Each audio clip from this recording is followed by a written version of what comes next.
Hello, this is Mark Matousek, and welcome to the Seekers Forum.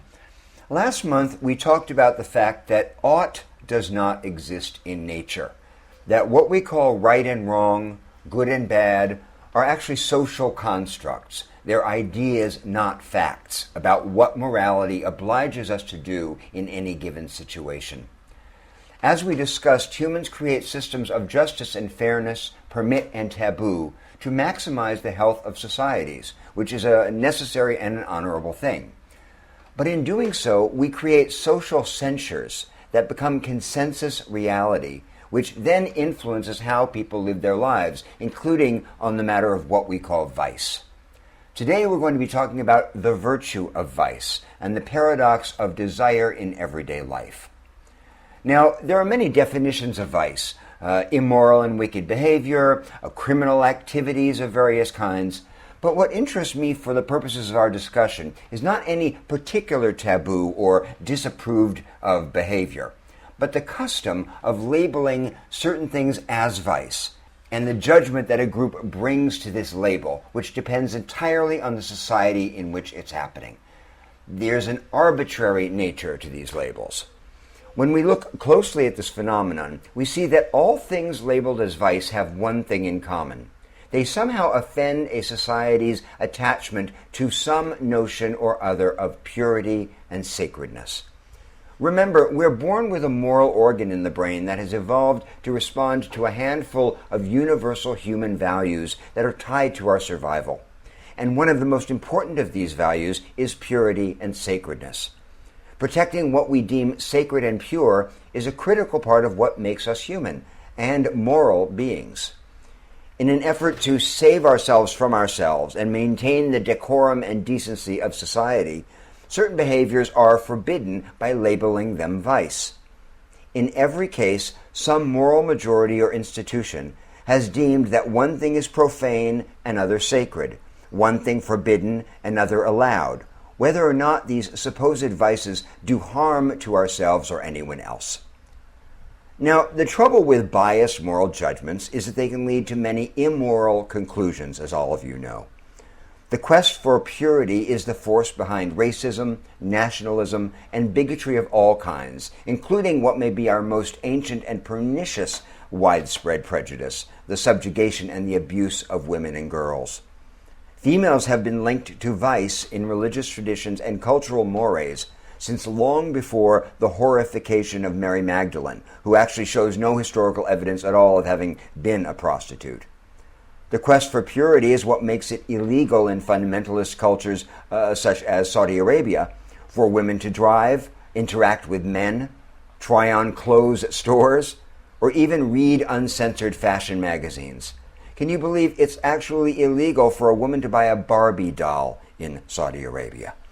Beyond that, all forms of sexual pleasure for women are considered vice, even within marriage, as the custom of female genital mutilation makes clear. In fact, the free expression of sexuality by women has long been seen as a menace in patriarchal societies. This onus of vice is held in place with the moral weapon of shame. Shame keeps the illusion of vice intact, and these illusions come to be so deeply entrenched in us that over time we come to mistake the act itself for the idea about it, the propaganda about it. This has the power to keep us ashamed of things that we desire quite innocently, what you might call guilty pleasures, things we indulge in for no other reason than that we enjoy them and they are perhaps a little naughty.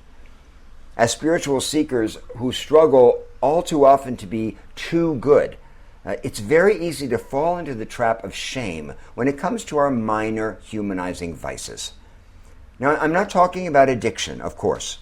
An addiction is a life-threatening condition that requires intervention, treatment, and abstinence. Vice, in the sense that I'm using it here, is not imminently life-threatening. It's the sustainable indulgence in useless pleasures, behaviors that offer no long-lasting reward and may not be technically good for us, but which we indulge in anyway simply because they give us momentary satisfaction. Now, although much has been written about the human shadow as the hiding place for our forbidden desires, not enough has been said about the positive function of vice in our lives. and how important it is to keep some forbidden zone in our own existence, a personal, off-the-radar place where we can let our hair down, so to speak.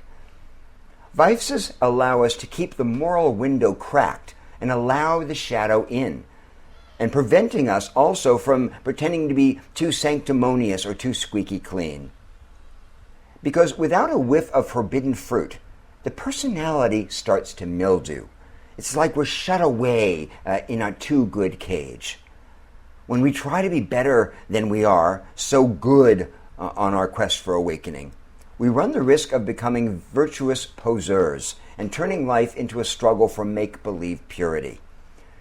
Trying to clean up our acts too completely, to be more perfect, more pristine than we are, only leads to self-righteousness.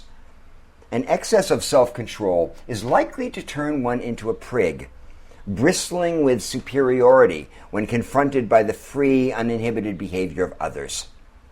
We see this two-faced principle at work constantly among defenders of the right and the good. The politician who rails against prostitution then turns up on some madam's Rolodex. The preacher who champions the virtues of poverty and then gets caught with his hand in the till. After all, as the saying goes, hypocrisy is the compliment vice pays to virtue.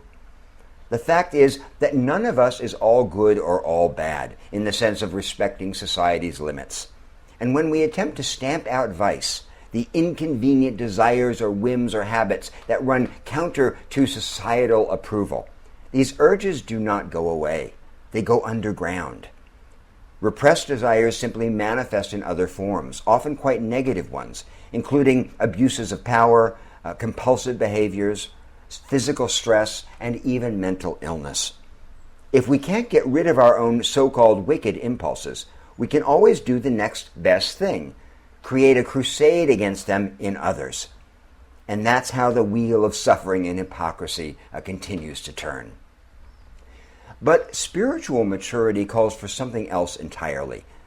In order to live a well-rounded life, it is necessary for us to keep a shadowy corner of ourselves for ourselves, in the too bright, too conscious, too good room of life in our recovery and self-improvement obsessed culture. The cultural fixation with getting better every day in every way and becoming masters of our own existence rather than children allowed to play in our lives, trying to expunge every last vice and weakness until nothing delightful and silly are left, can condemn us to living earnest, puritanical lives. And that's an awful waste of potential in this fantastic world. As the psychologist D.W. Winicott said, "We are poor indeed if we are only sane." The truth is that we all need to flip off reason sometimes, tell caution and perfectionism to take a hike, and allow us to simply be for a minute, to forget about being so damn good.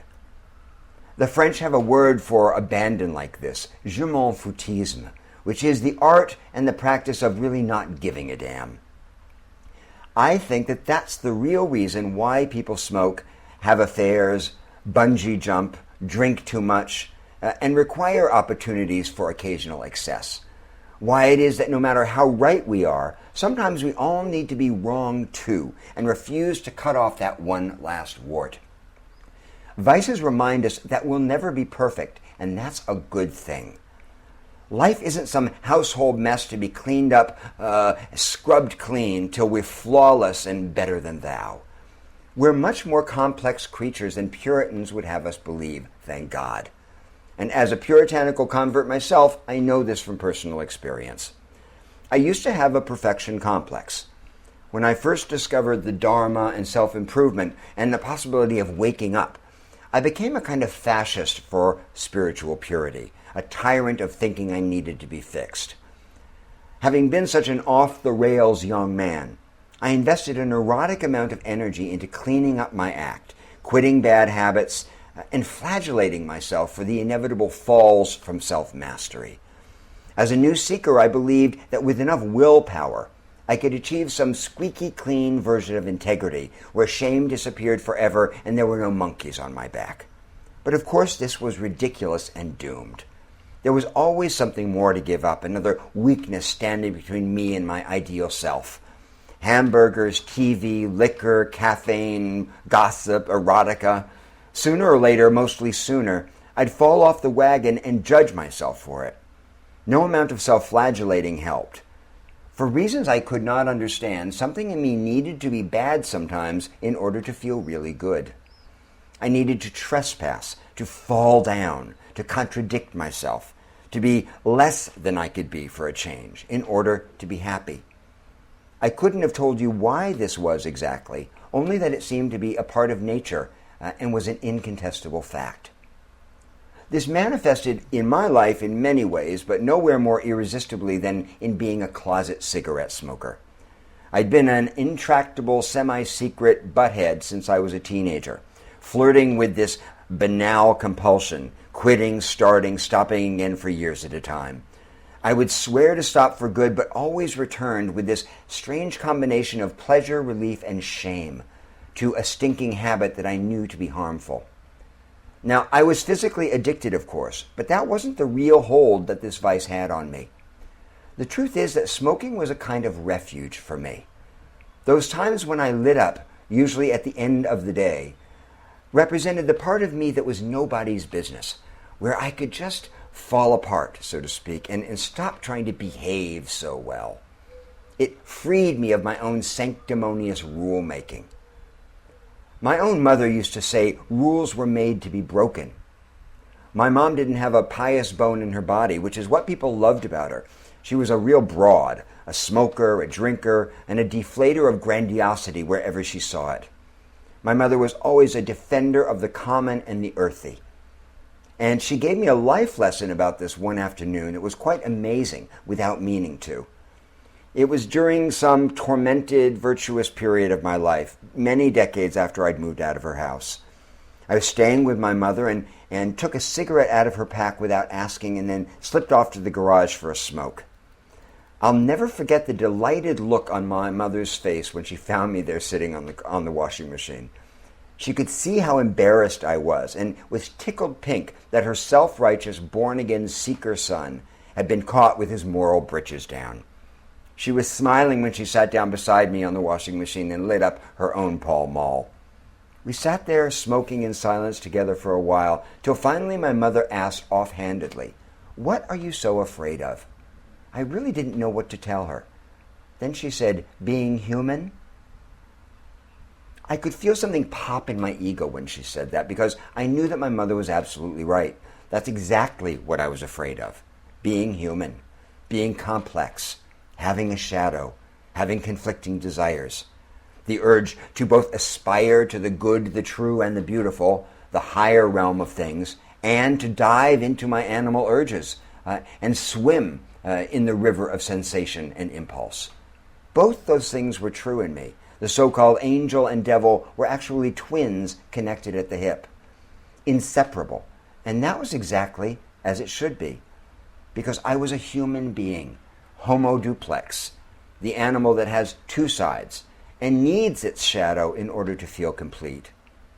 Even though I craved sacredness, or what I believed was sacredness, I also had clay feet and hankered for frivolous, senseless things sometimes. As a spiritual newbie, I truly believed that the sacred could not include cigarettes, for example. But that was completely absurd. In fact, shamans use cigarettes in their religious ceremonies all the time.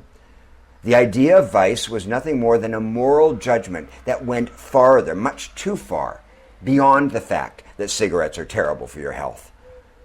They went to the point of shame and being a bad person and not wanting to look at the part of me that was so weak that I couldn't resist a cigarette. But the world isn't separated into what's spiritual and what isn't, or what is vice and what is virtue. That's what I came to recognize, that those are fictions that we make up with our minds. Because sacredness is an inside job. It's an attitude. It's a choice. It's not an objective fact. Just as there is no ought in nature, there is no vice in nature. And there's nothing unholy about not being perfect. The Roman philosopher Terence put it this way. He said, "Nothing human is foreign to me." And that's really the point. I came to realize that the spiritual problem had nothing to do with vice, in fact. It came from trying to split myself in two, from dividing the so-called devil from the so-called angel, and turning into one's own judge and jury. It came from fighting against the creature need to be earthbound, lopsided, and free to succumb to temptations once in a while that don't hurt other people. I saw this kind of freedom in spiritual teachers. I've known a lot of great masters in my life, and not a single one of them was lily white. I often think of the late John Dido Lurie, who was the resident teacher at the Zen Mountain Monastery up in Mount Tremper, New York. I used to meditate at the monastery on Sunday mornings one summer when I was pretending to be a monk in a cabin upstate without a car. Dido Lurie would come into the temple all stately and fierce in his black robes, surrounded by ritual bowers and scrapers, and deliver his fantastic Dharma talks. And then he would speed away from the hall after breakfast in a golf cart, sucking on a Benson and Hedges, with a sailor's tattoo on his forearm from when he served in the U.S. Navy. The abbot, the toker, no separation. The wise man, the sailor, one and the same. By showing what it looked like to be human, Dido Lurie seemed to be saying this too. Beware of spiritual materialism, a pumped-up image of your own virtue. Don't let yourself become too self-righteous. Be humble, not holier than thou. And don't imagine, not for a second, that a cigarette or a bottle of wine or a weekend in Vegas or a binge on Netflix or a trip to Neiman Marcus is standing between you and some crystal clear, perfect salvation.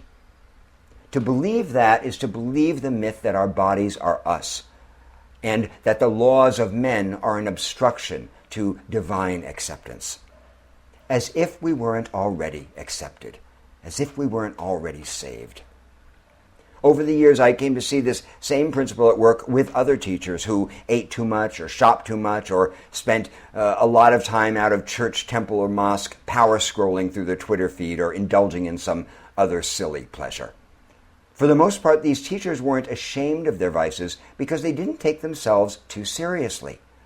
They knew what I came to learn, that vices or not, we are already perfect.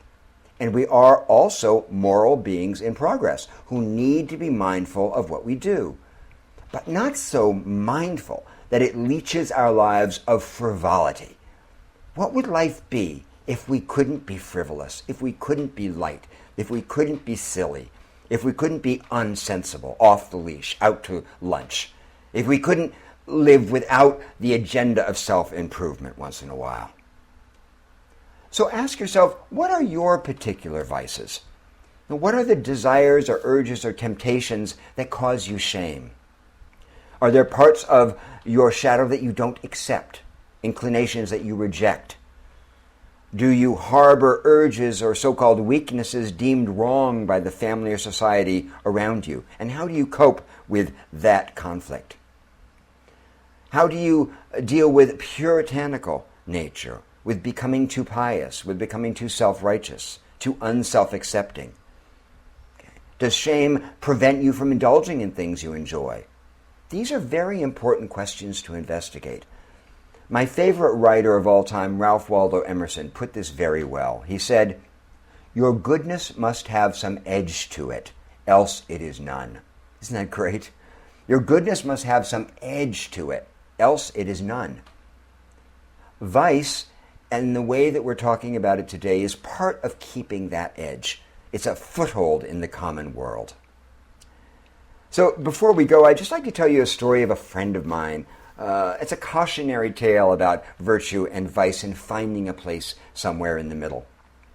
She's a very serious meditator, a good girl, a good student, kind of Miss Perfect. And this friend of mine always liked to have 2 glasses of wine with dinner. This was her long-time habit. It worked for her. It didn't escalate into some kind of an addiction. In fact, it seemed to be good for her nerves. And for decades, there was no issue. Then she went on a meditation retreat and came home convinced that her attachment to wine was some kind of a toxic addiction that needed to be broken if she hoped to become enlightened. So with great fanfare and regret, she went cold turkey and stopped drinking wine altogether, which wasn't actually all that hard, except that she missed it. She missed it. She missed how it made her feel.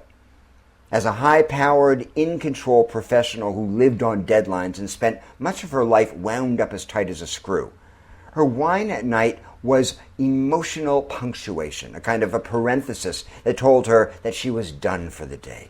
She could breathe. She could let it all off her shoulders. She could laugh with her husband. She could take hot baths without worrying that there was some fire or other to put out at the office. But now this had become more difficult for her.